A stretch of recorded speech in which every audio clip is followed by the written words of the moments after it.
Welcome to the Homeschool Together podcast.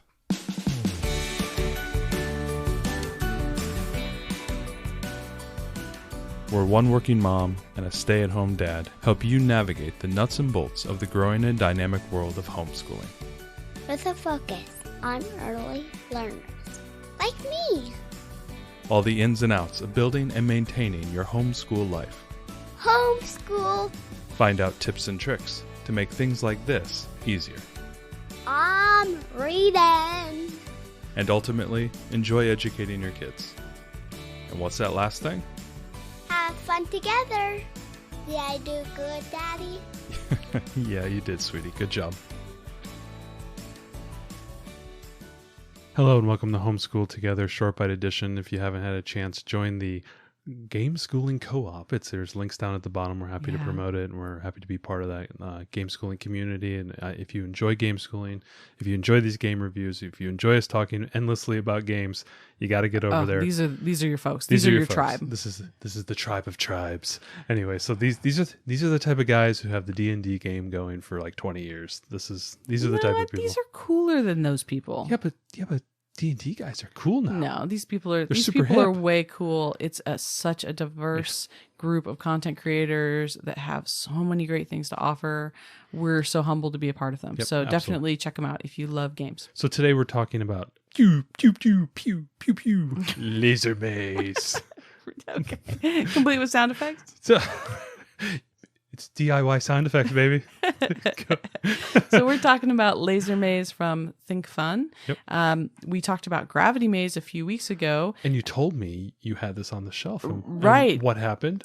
We pulled it out. We pulled because Gravity Maze was so fun, and I had picked this one up, and I thought, well, let's try it out. So this is another single player game from Thinkfun, kind of similar in the Gravity Maze style, where you have a card and it tells you your initial setup conditions, and then you need to make the system work with some extra components. It tells you like, okay, you're going to set these items in these specific spots on a grid that comes in the box. It's a 5x5 grid. Like a fixed grid. Yeah, and each piece kind of fits into each one like a little Lego piece almost. Right. They kind of click in.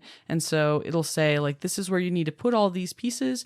And then here's the additional pieces you're allowed to add and where the laser should go. Sometimes it doesn't tell you, but there's basically going to be a laser. So there's different mirrors and splitters. So they come with about 60 cards. 60. And they range from beginner, intermediate to advanced.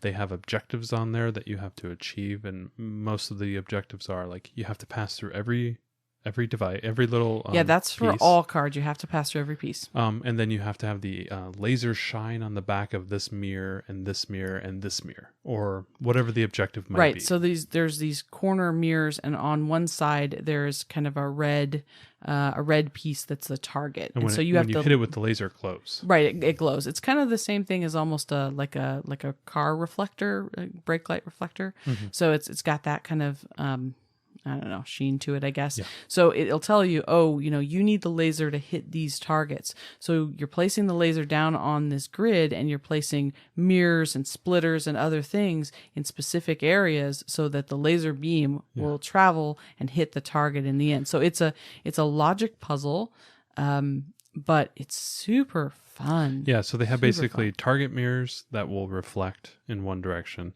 They have beam splitters, so it allows you to take the beam and then split it in two different directions. So that's why you can, hit 3 mirrors at one time from one laser beam. So you'll use those pieces. There's also a double mirror as well, and then there's a checkpoint. Checkpoints, you have to have a laser beam pass through that checkpoint. Even though it's just a clear path. It's just a clear path through, but it's just another way to add another wrinkle.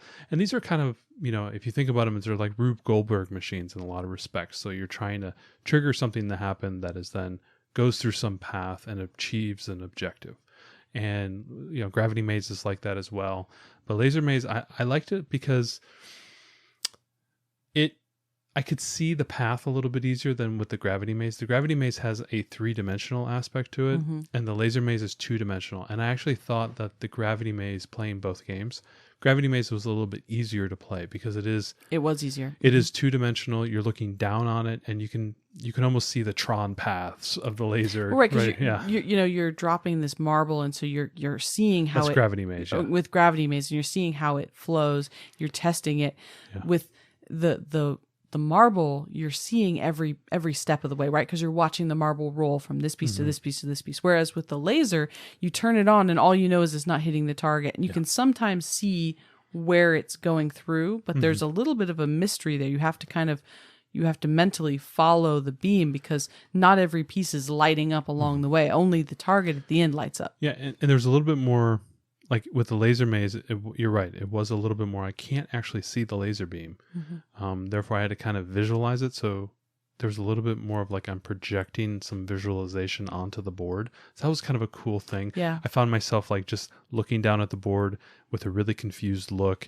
And yeah, this is great for spatial reasoning. It was. Right? Trying to figure out, and just like Gravity Maze, this was another one where you have a hypothesis and then you're going to test. And you're going to test and you test. So for us STEM folks, this is just engineering 101, right? Science 101. Yeah, you're going to have a hypothesis and test it. I benefited from my daughter giving me the first card, and it was an expert card, so that was really nice. Oh man, you were stumped for what? Like a half hour last night. I actually achieved the overall goal twice, but I didn't achieve the pass through every single item thing. Right. So, but you kept iterating, and she was fascinated watching you do that too. She was like engrossed by, and you were like, okay, wait, no. Oh, no, wait, that doesn't work. Okay, got to move that here. You started iterating on your solution. And I saw that she was looking, so I was thinking through the problem out loud as opposed to just kind of being quiet like an engineer.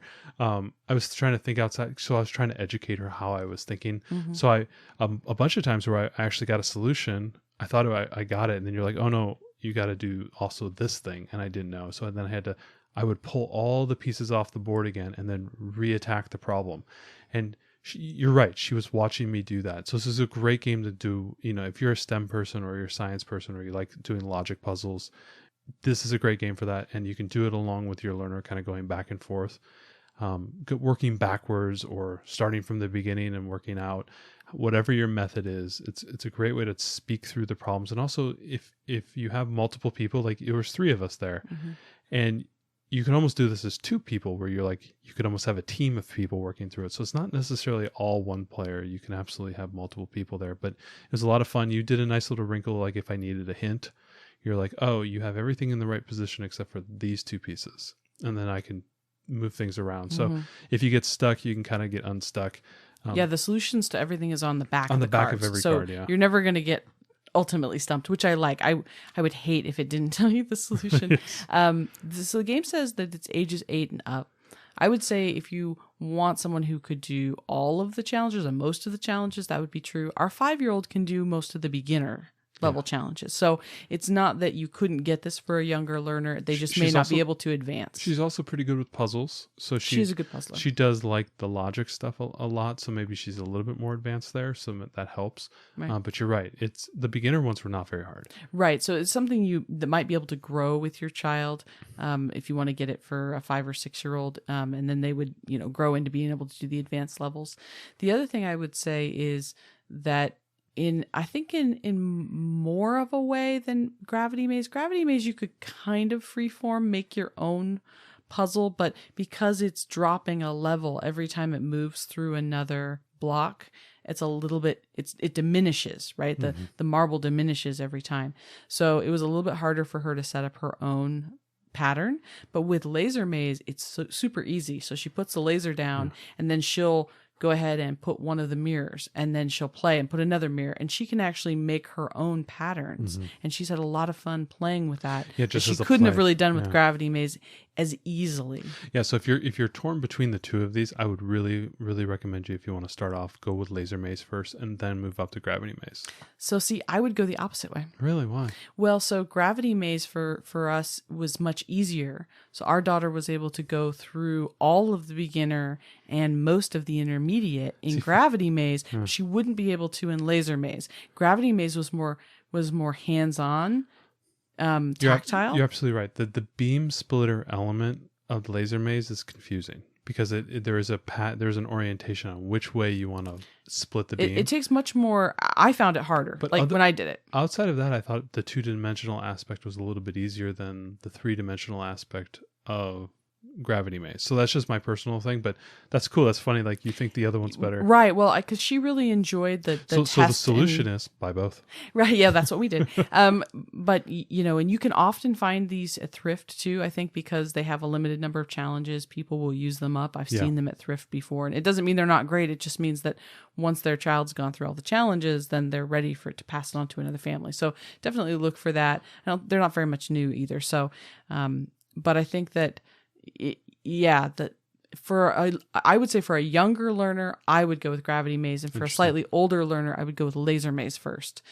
Because with Gravity, she could see the ball, she could see it dropping, she saw the progression, and with Laser Maze, you can't. And I think at that age, it's hard for her to visualize it. Got it. Nope. So but it's funny that we don't agree on it. Oh my gosh. A house divided. A house divided will not stand. But anyway, so yeah, it's great. It's really nice to have some 1-player games around. All of our games are 2 or more players. This and Gravity Maze are the only ones we have that are single player. Yep. And we really like that we have them available because she can just tinker by herself for a little while, and that is great. Absolutely. So definitely make sure that you mix up your games collection with some single player games, whatever level you do them at, because it is good for them to work things out on their own sometimes. So. Absolutely. Yep. So Laser Maze by Thinkfun. Head on out there and check it out. Thanks so much for joining us today and making us a part of your homeschool journey. Please engage with us on social media. Join our Homeschool Together podcast group on Facebook and find us at Homeschool Together Podcast on Instagram. We'd love to hear your feedback, questions, and recommendations. Until next time. Happy homeschooling!